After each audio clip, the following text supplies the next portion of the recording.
pro-palestinien qui a été vu par plusieurs comme une forme amenant à nourrir un antisémitisme. Ça, non, mais ça, c'est réel.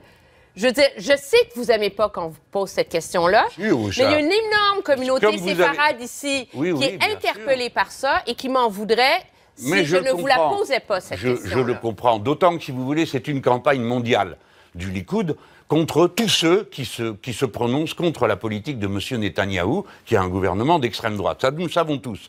Et nous avons le droit d'en discuter. Sauf qu'en discuter, vous vaut immédiatement d'être traité d'antisémite. Alors, sont antisémites le pape, le secrétaire général de l'ONU, moi-même, le président de la République française. Ce qu'il faut bien comprendre... Mais le pape n'a pas mis une affiche qui ressemblait à l'image antisémite nazie d'un juif là, pour appeler à une manifestation. D'accord, nous non plus. Alors ça tombe bien.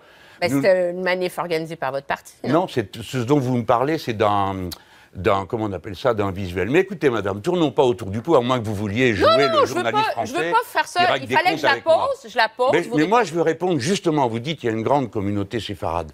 Moi, je veux dire à la communauté séfarade, je ne confonds pas les juifs de tous les pays avec le gouvernement d'Israël.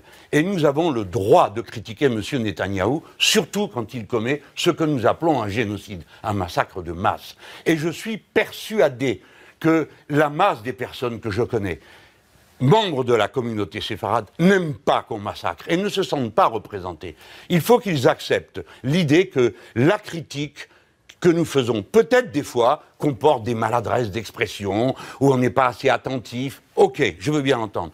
Mais tout le monde doit aussi entendre qu'on a le droit de critiquer cette politique abominable, qui ne correspond pas à ce que nous avions l'habitude d'accepter les uns et les autres. Et encore aujourd'hui, de nombreuses organisations juives se déclarant telles, hein, c'est pas moi qui invente l'adjectif, ne sont pas d'accord et le disent, et prennent notre défense. Si bien que je crois que tous nous devons prendre un peu de hauteur et ne pas nous laisser coller dans la passion du moment, à étiqueter tout le monde comme ça.